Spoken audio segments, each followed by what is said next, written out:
When trust is shattered, where do you even begin? Oh, right here. That's right. Welcome to the Amee and D podcast. I'm your host, Amy Witters. This is my co-host and husband, D. Witters. Today we're talking about healing after betrayal and what it actually looks like. Are you ready for this? Heck yeah, we just filmed like a whole course on this, so I should be fresh in my brain. Sounds good. So, first off, betrayal is trauma. You can't heal from what you won't admit is broken. I think a lot of the time people try to move on too fast. I think a lot of the time people numb how hurt they actually are. Yeah. And I think one of the most important steps is really to acknowledge the hurt and acknowledge the pain from both people's perspective. What was your favorite way for me to acknowledge the pain or the hurt?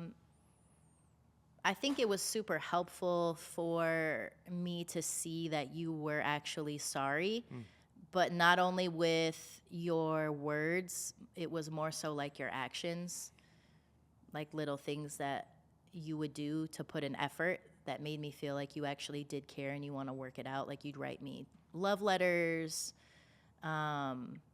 be intentional, like do what you said you were going to do, be where you said you were going to be.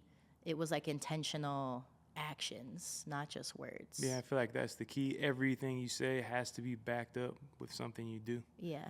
Yeah. And I think that it was helpful for me instead of keeping like all the anger inside and the hurt and the sadness, because I think there was a part of me initially that didn't want you to see how much you really hurt me and like broke my heart. Dang. And I think I wanted to come across as like that tough girl that, you know, oh, I don't care, like whatever, I'm going to be fine without him.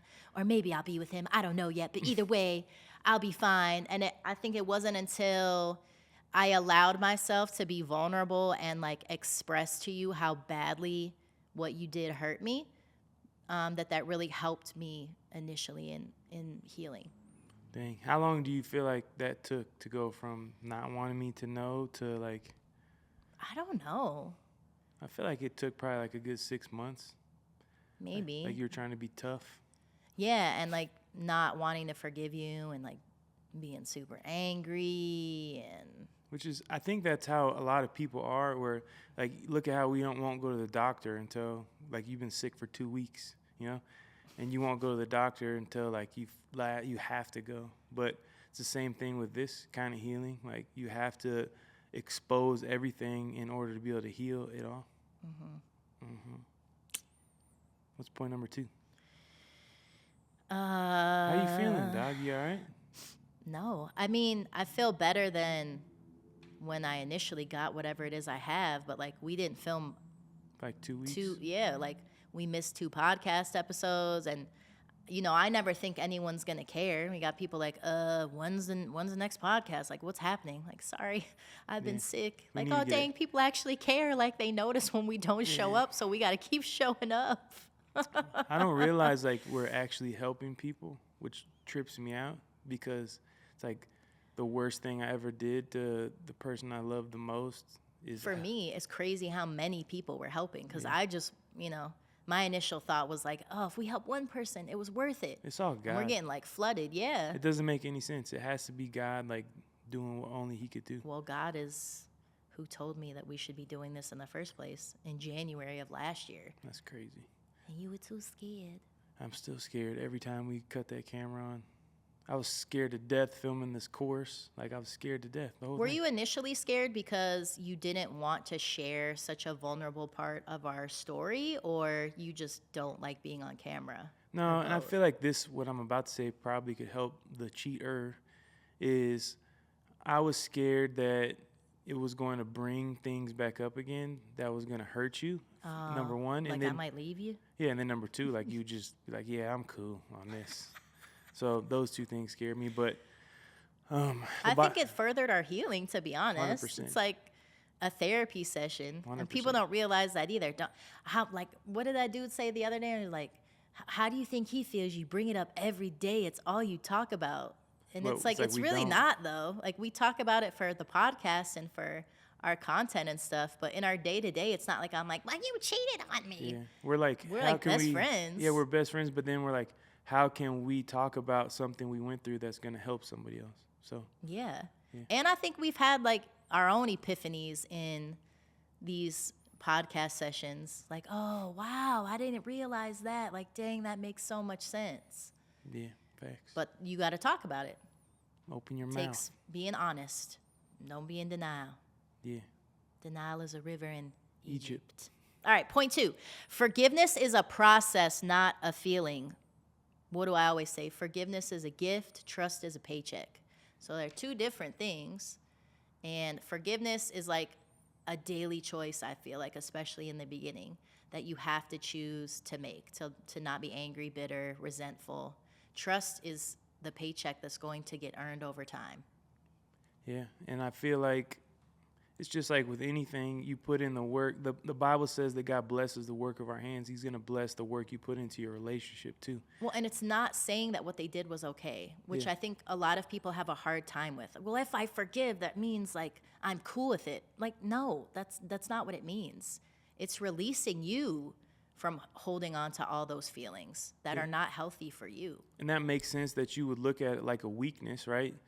Like you're having to admit like you still care about this person that hurt you, but the Bible says that his strength is made perfect in our weaknesses. So when you're coming to me like, yes, I still love you and want to be with you, but you really hurt me, and like you're being vulnerable with that, like that's an opportunity for God to show up and be strong, right? And God's going to protect you, right? Like I made a lot of horrible decisions, and that had nothing to do with you. But I feel like when, as a couple, you're coming together and you're submitting to God and you're trying to work things out, he's going to bless that. And the Bible says, he who finds a wife finds a good thing and obtains favor from the Lord. So when you're working on your relationship, whether you're married or not, and you're doing the right things, like God's going to bless that. When you're doing the opposite of that and you're stepping outside of that, God can't bless that. Well, yeah. And Well, yeah. forgiveness it's releasing the power that the betrayal has over you. I Which I like your think- sick voice. I hate it. And I'm all like congested and got the sniffles. All right, I'll try to talk All about you raspy. being sick anymore. It's okay. What's the next point? Or were you Well, done we're with that still point? talking about forgiveness here. Why are you trying to rush? I got to go coach football. Coach D. Coach D. You want to talk about that real quick or no? No, I guess nobody really probably cares Yeah, nobody about cares our about me personal life, coaching. right? Sorry. It I is. care. It is actually helping me with this though, because it makes me realize like there's different people are at different levels, right? Just like these high school kids I'm coaching are at different levels of their development. So like you don't have to try to rush anything. You need to develop these basic these principles that we're teaching you, right? We're coaching you to do, to be able to get through betrayal, to have peace, to have all these things that you need. Yeah. So this coaching gig is preparing you for your marriage coaching gig? I guess. That's scary. It's pretty cool. I will say one thing, since I mentioned it's releasing the power that it has over you. One story that comes to mind for me, Ooh, story time. and I might have talked about it before, but it's when we seen the side chick at the car dealership that one time. Dealership. The car dealership. It's my accent. We talked about this morning too. Your Buffalo, New York accent. Except you said it sounds like Midwest. Yeah. You're not like an East Coast accent. You're like a Detroit. I don't know. I know I sound kind of weird, but anyway, I remember we went to the car dealership and she ended up being there like looking at new cars. I think Right. we were picking your car up for an oil change or something, and I was so like ready to just rumble. Like I remember I was ready to go fight her. I didn't care if she was talking to dude in the car, about well, these are all the little gadgets, and she like looking at it, I'm like blah, blah, going crazy, and you had to push me back in the car. And then I remember we drove off, and I'm like halfway out the car, like, I'ma kill you. Yeah, imagine blah, blah, the blah. passenger window being down, and you're like, you got all And the way up she's to your just waist. looking like, what hanging the out car. heck? Yeah, I was about to like fall out of the car. Yeah. And then I remember we get to the stoplight, and you're like, look at the power that she has over you. Like, that she can make you this angry. And that pissed me off. Like, oh, dang, you're right. I don't want her to have no power over me. Dang. I don't want her to feel like she got control over my emotions And I feel like when we unforgive, that's basically what we're doing. We're like, they get the power over us. What they did gets the power over us. And so from that moment on, I was like, oh yeah, nah, I'm never letting her get me this angry and rageful and have control of my emotions like this ever again. Like, it put me in check. Granted, it was your fault that you put me in that position anyway.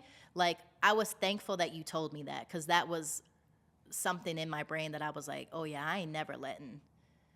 And so maybe that could be helpful for, Yeah, well, do you think for people that are you could apply that to the person that hurt you too, right? The person who cheated. both, yeah.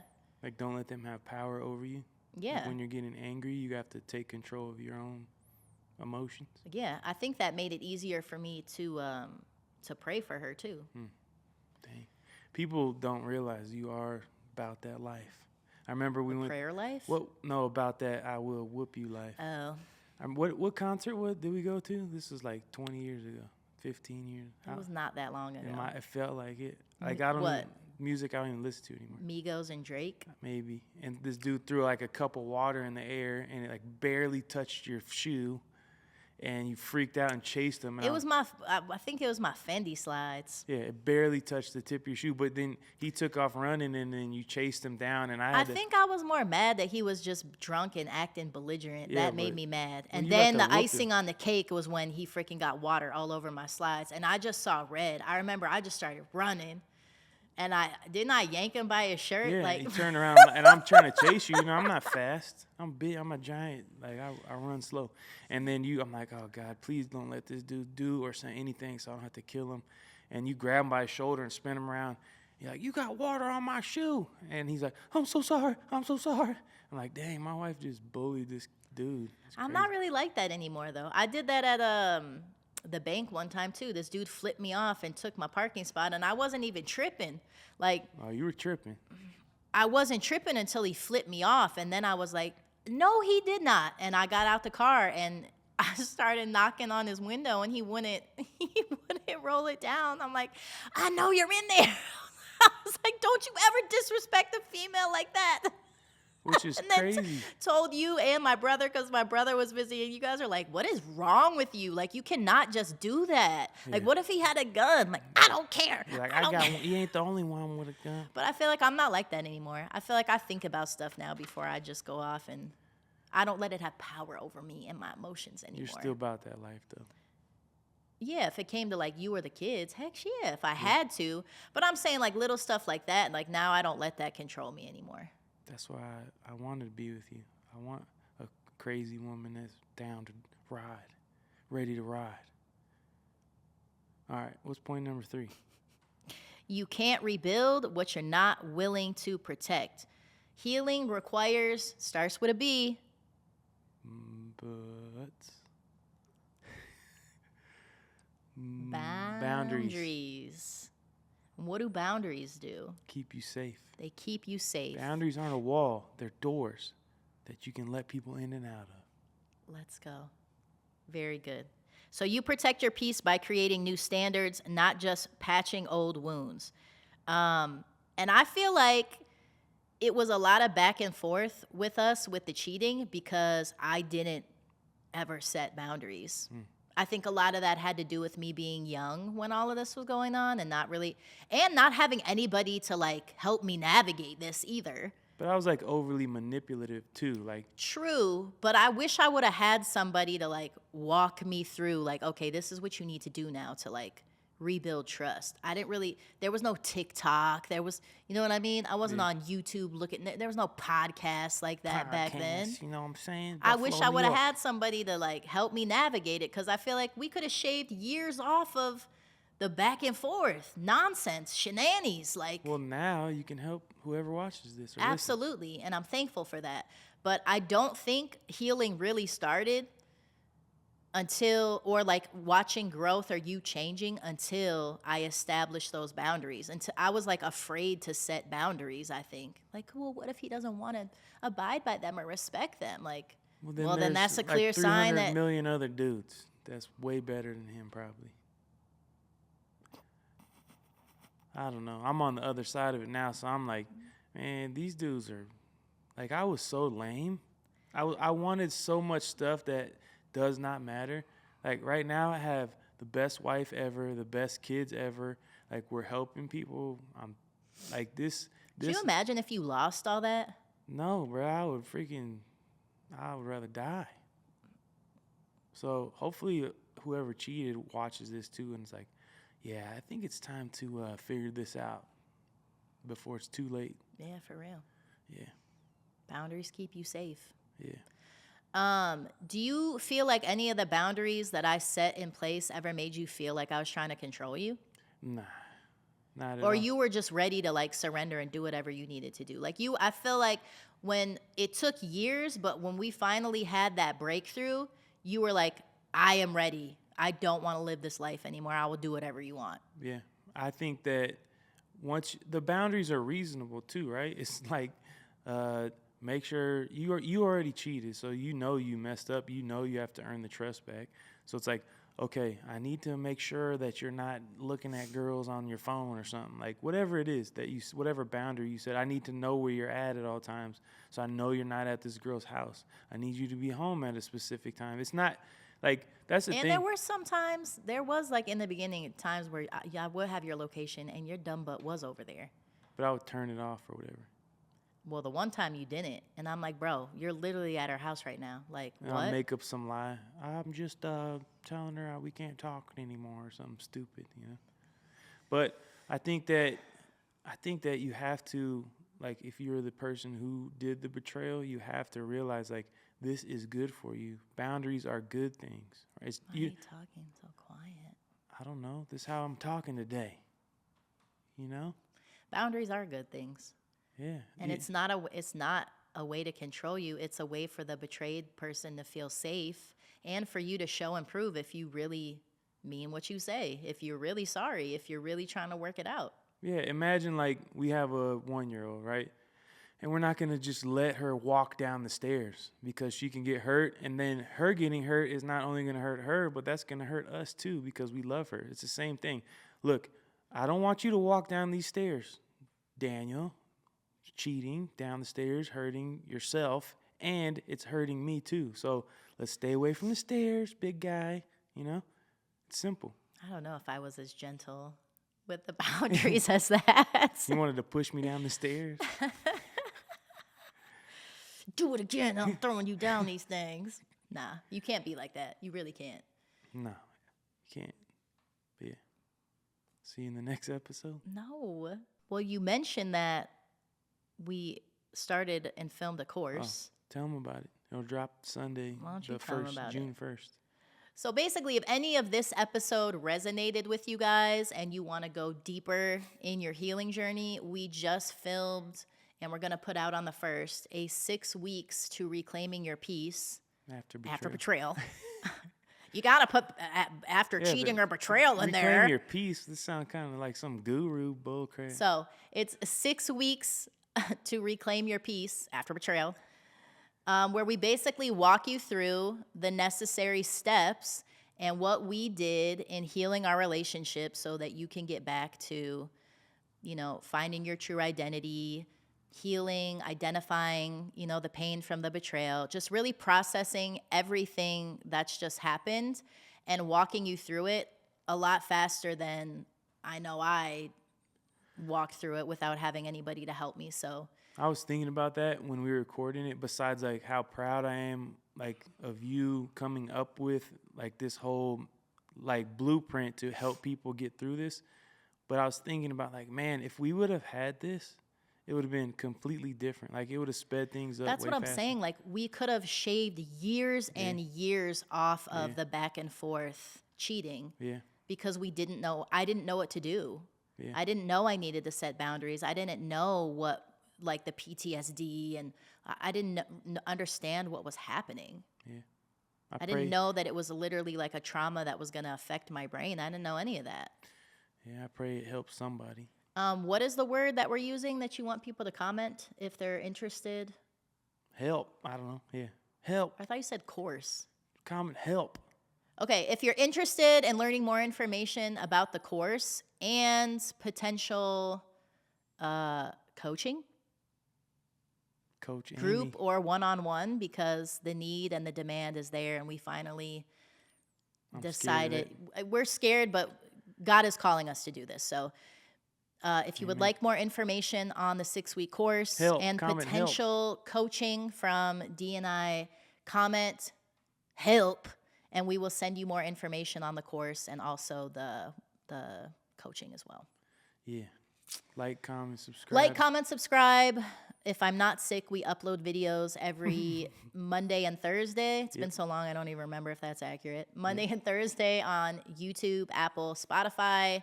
Be sure to follow us on Instagram and TikTok as well, and we will catch you in the next episode. Peace. Peace.